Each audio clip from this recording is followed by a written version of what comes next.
to the red light. Oh. Okay. Can you state your name for the video, please? Lisa Small. Can you tell us about your back injury? What would you like to know exactly? I want to hear, in your words, more about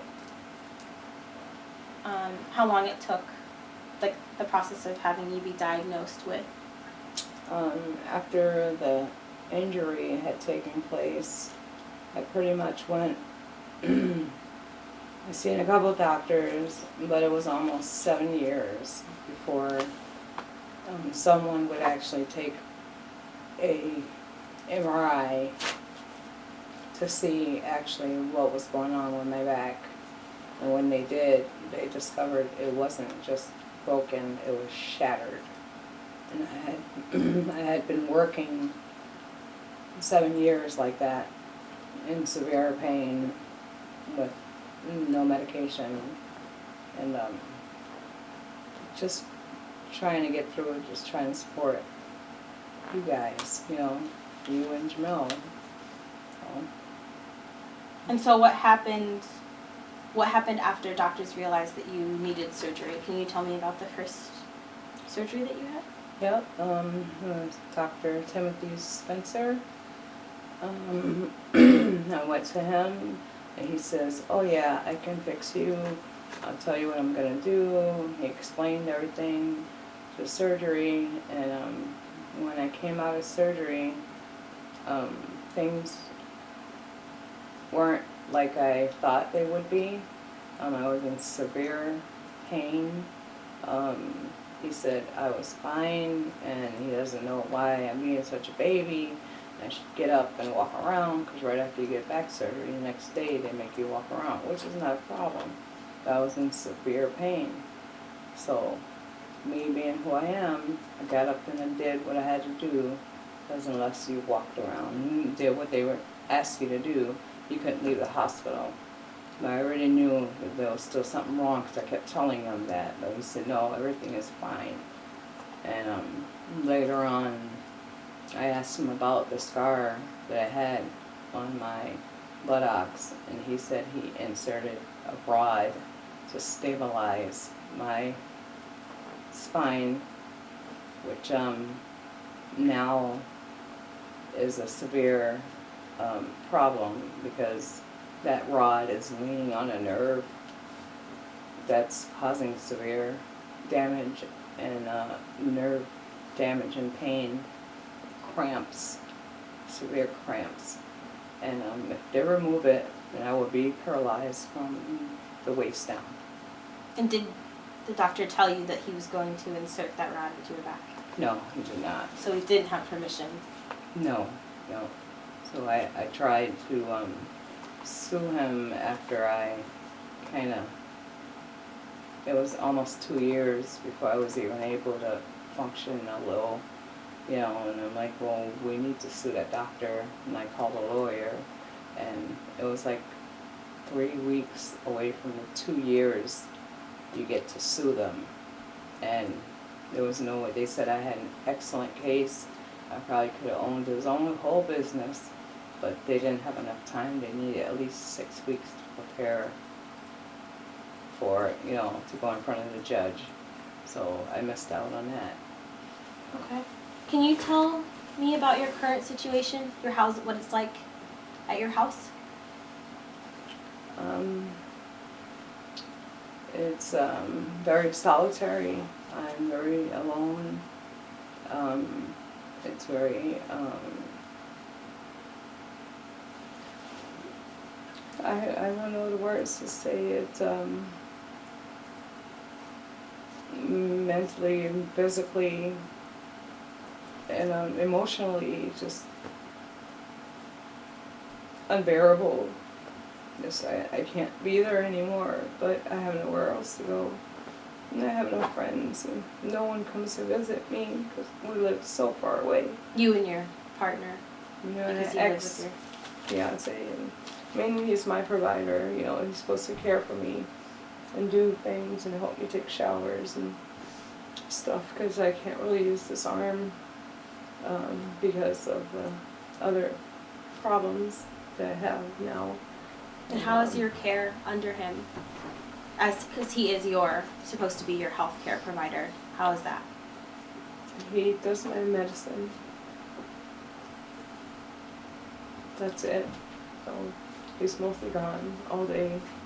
I go days without showers, unless I go to the pool and to physical therapy, then I take a shower there. But that hasn't been since Wednesday. So if I feel good enough, then I'll get up and wash up. It was really hard to take a shower when nobody's there because I'm scared to pass out, and then nobody will be there to help me. So it's just, I stay in my room all the time because every time I talk to him, he yells at me about everything, that I bother him all the time, and I just don't understand. We were engaged once, and I broke our engagement on our anniversary of 10 years because he said, I'm tired of taking care of you. If I would have known this is what our life would be like, then, I would have never stayed with you. But, if you get better, you can come back. Yeah, I didn't understand that because we already broke our vows and we weren't even married, The sickness and health, if I get better, come back. We'll never go back to him. Not after everything he's put me through. It makes me feel like hopeless, but I know I am not. I just need to get away from all these stupid doctors and him. I just have one more question for you. Yep. Can you tell us about how doctors have treated you here and about how doctors have responded to you using medicinal marijuana for your nausea and things of that nature? It's just, I explained to him, it's kind of like a cancer patient. I can't eat unless, I smoke. The first thing when I wake up, I vomit unless I smoke. I have a card and everything. It's just, I go to the doctors and I tell them, first thing, I let them know I have a medical marijuana card. Well, if you have a medical marijuana card, then we can't give you any, any pain medicine. And is it because of a medical reason or because doctors? It's because they don't agree with the medical marijuana, which is Michigan has a medical marijuana, and for people, my pain doctor, the one that I was seeing for pain, was the one that wrote on my sheet, the best thing I can do for you is to request that you start taking medical marijuana. And that was the only reason why I signed up for it and got it like that, because of all my severe, injuries. But since you've been on that, you've had doctors outright tell you that they didn't want to treat you because... They won't give me medication. They'll give me Tramadol. That's the same thing I give my dog for pain. It just, and I can't take it. It just makes me so sick. So I go without. They just gave me some new medicine to help with the fibromyalgia. And that just made me pass out so often, and I had to get off of it. And my provider was supposed to call last Monday to tell them that medication is not working.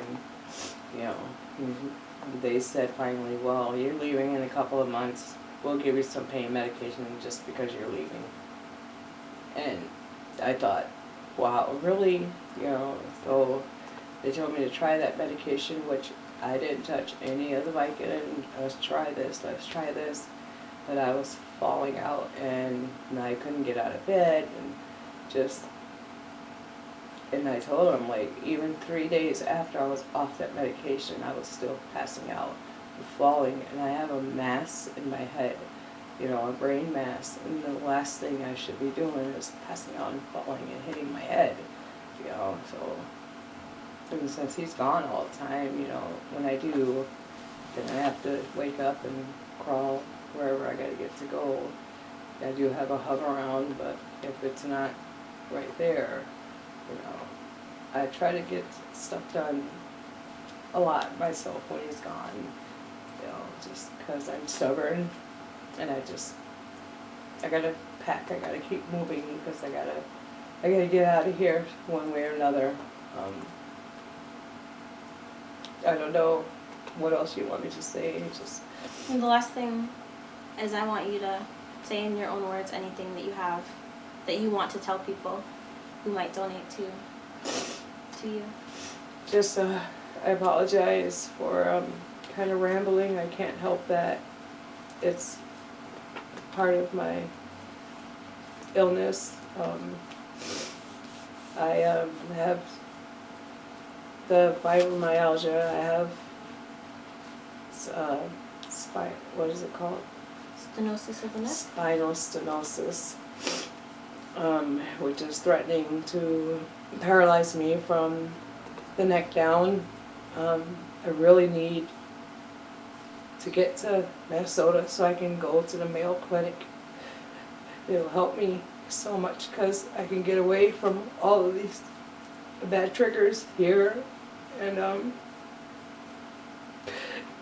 maybe I'll be in one place and all the doctors can communicate, because I have 12 doctors and none of them know what the other one's doing, and I just don't get it. I feel like I'm being just pushed aside. I really thank you for listening. I really appreciate anything you could donate towards